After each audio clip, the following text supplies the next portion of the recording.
Anda berterima kasih pada publik yang mengekspresikan kemarahan bersama Save Raja Ampat sehingga ini membuat adanya action yang cukup cepat dari pemerintahan Prabowo.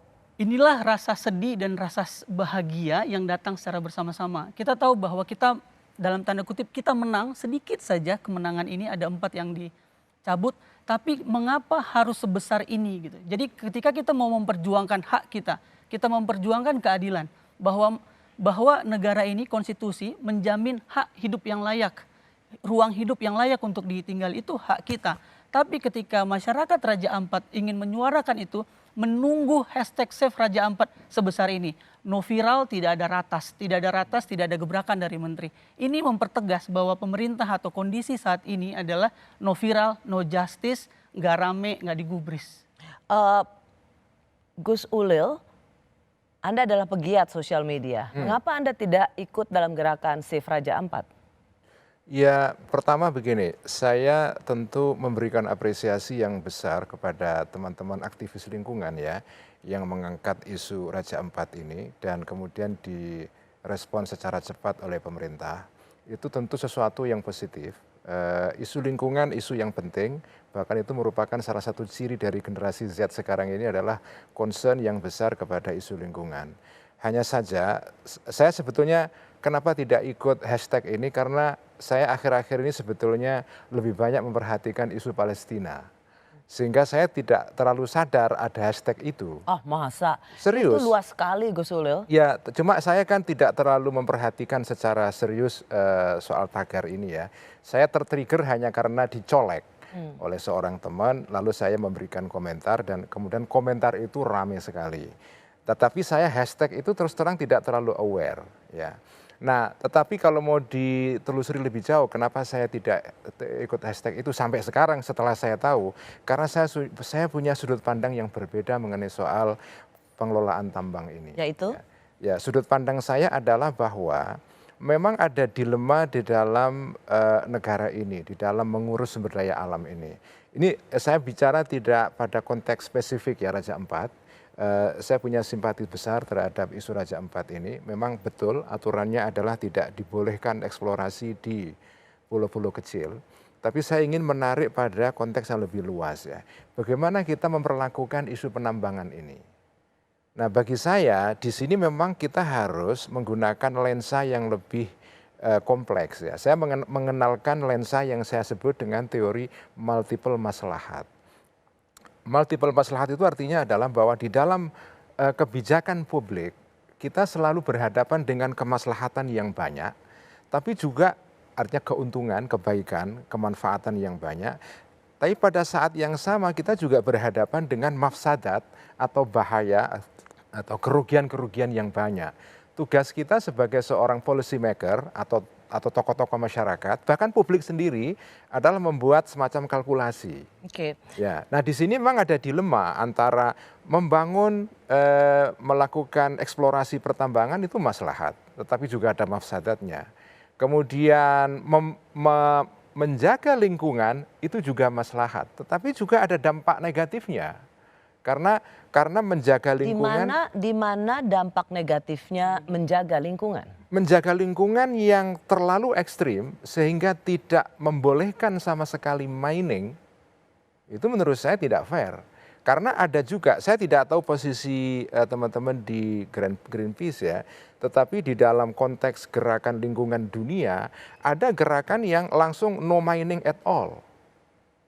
Itu juga ada. Ya tentu saja ini ekstrim ya, tetapi itu ada. Nah seperti ini menurut saya tidak tepat. Jadi saya kepingin berada pada posisi yang memahami dilema. Saya memahami betul pemerintah ini juga menghadapi dilema. Oke, disclaimer dulu. Apakah Gus Ulil membela pertambangan ini itu karena memang PBNU adalah bagian dari pengelola pertambangan Ya, yang diberikan izin untuk mengelola pertambangan?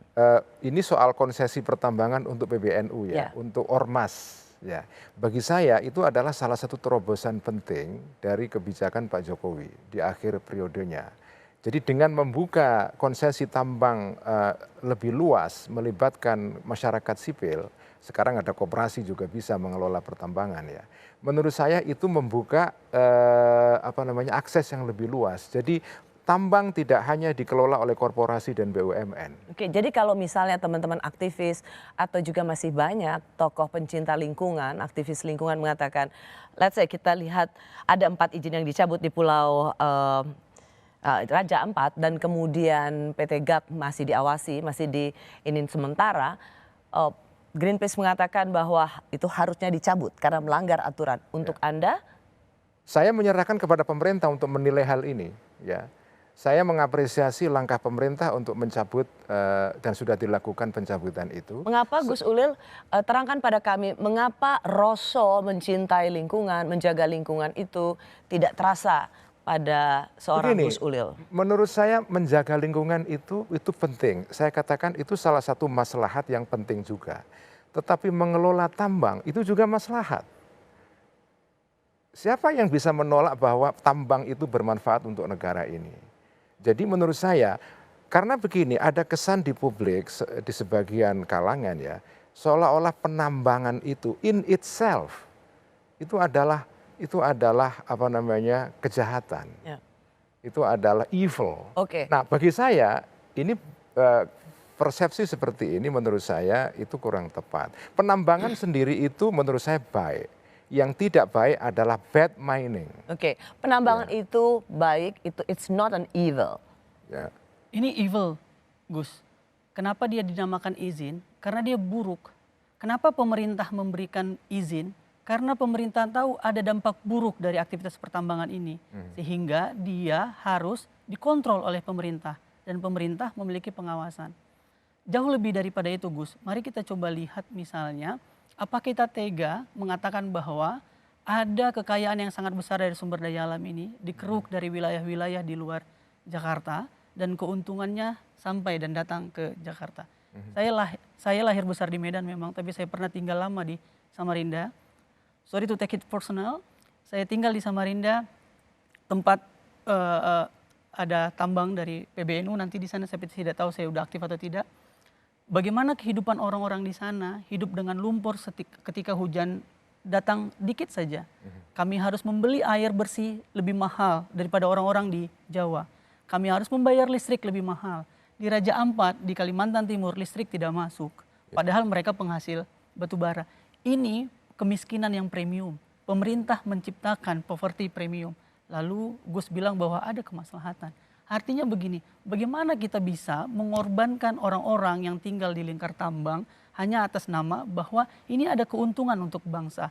Jauh daripada itu, Greenpeace sudah melakukan satu riset bahwa kalau kita beralih dari industri ekstraktif, GDP kita dalam 10 tahun memungkinkan untuk naik hampir 2 kali lipatnya. Dan Sebentar, kalau singkatnya, buat Anda no mining. No mining dalam konteks ini. Karena tidak ada kemaslahatannya sedikit pun. Kalau kemudian kita katakan bahwa ini ada keuntungannya bagi pemerintah, kesejahteraan, kemakmuran. Ada dalam satu teori ekonomi namanya natural resources, kutukan sumber daya alam. Imajinasi kita selalu berpikir bahwa ketika ada sumber daya alam itu harus diekstraksi. Istilahnya das disease. Itu adalah sifat yang sangat kolonial sekali karena tidak punya imajinasi industri hijau yang jauh lebih baik buat bumi dan jauh baik untuk manusia. Jadi bagi Anda segala sesuatu yang menyangkut mengeruk perut bumi, seberapa kaya pun Indonesia itu natural curses. Yes. Kutukan sumber daya alam. Sementara bagi Gus Ulil itu juga bisa menjadi maslahat. blessing. Ya, blessing bagi negara ini. Blessing.